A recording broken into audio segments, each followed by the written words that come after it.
Oh, hey, what's up, YouTube? Sorry, I didn't see you there. I thought I'd talk to you guys today about another really cool, positive story related to student interaction and what a student's going through at the moment. So no names, obviously, just to protect the innocent, and no names needed anyway. It doesn't affect the story for you guys, I suppose. But I've got this young student, and all she wanted to do was play drums, play music, play in bands. Now that can be a really difficult thing to get into. There's an old saying with working players that you need gigs to get gigs. In other words, you need to be out playing for people to see you play, to know that you play, so they can hire you to play. It's really tricky in that regard. So you need to somehow get the ball rolling. And with this particular student, she was getting pretty good. And I tell students and parents pretty early on that you should be out playing. I recommend you be out playing, and I wouldn't say that if I didn't think you're ready or didn't think you should be out playing. But in this case, I really think you need to start playing. And cut a long story short, she fell into a band, I think, with a group of friends at her school. And that went really well, went into a band competition, did pretty good. I think went through the first round and went on to the finals and stuff. And that led to a bit of hunger and a bit of taste for it, for more and better band. And started to be not so happy or satisfied with that situation. Moved on and joined up with like a rock school program. We call it rock school here, where you get put out of school and with other musicians and you form a group. And then that was going on, and by then a lot more experience, and you're meeting different people, different ability to band with better players, and you start to sort of find your way. Then people see you play, and hey, we've got our drummer isn't in the band anymore, can you join in? There was a bit of that going on with this particular student, and eventually what it's turned into is she has become the drummer, or one of the drummers at her school. And there is a pretty big music focus at this school, and I think now she's ended up in the rock school band with friends, and then there's the jazz group, the concert band, there's a blues group. Saying all this to make the point that she's actually doing what she wanted to do. She is right now actually living that goal, that dream. And I sort of found this out at music school, that when you're actually in it, when you're doing what you always wanted to do, it doesn't actually feel like you're doing what you wanted to do. Expectations are different to reality, and when you're actually inside it, you're actually in the struggle, you're in the fight. You're not just sitting back and just everything's easy and you're just enjoying the ride. No, that's when you're in the fight. I'll call this, and I'm just making this up off the top of my head, the extreme growth phase, or the optimal growth phase, where you're really busy, where you're playing in multiple groups, you've got multiple rehearsals, gigs coming up, you've got to prepare for this, you've got to prepare for that.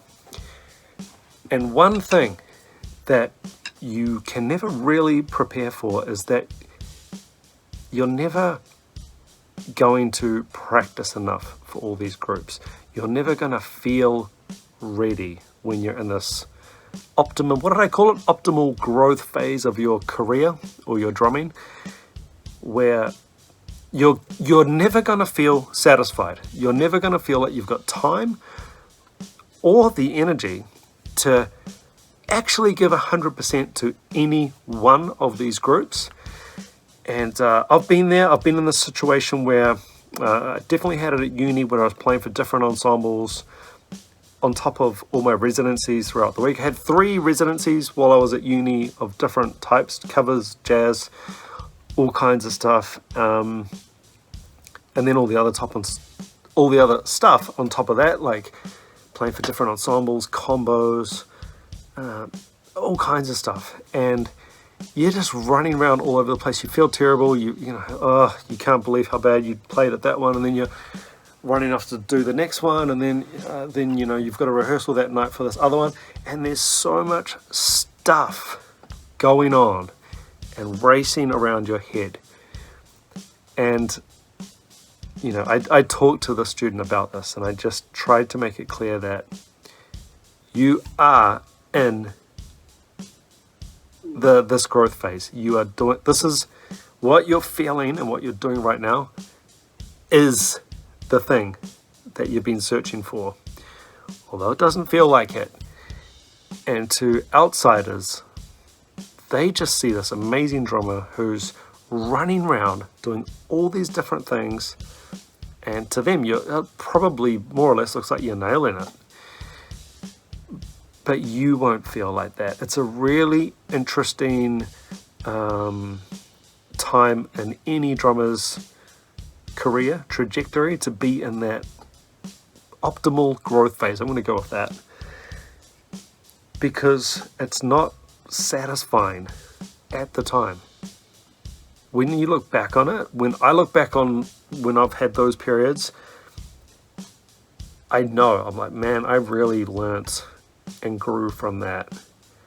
And if you are busy, if you're a busy drummer, if you are in a position where you are in such high demand that you cannot get enough time to prepare for each individual thing, that's a really good thing. And you just do your best. And if you have to say no to something, you might just have to start prioritizing and picking what you're going to say no to. But don't say no too much. Don't say no too many times. I've done that where I had people asking me over and over, you know, year after year sometimes for certain gigs.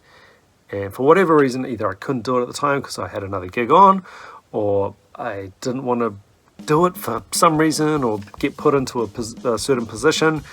And those people, they stop calling. They do stop calling, and you can't fault them for that.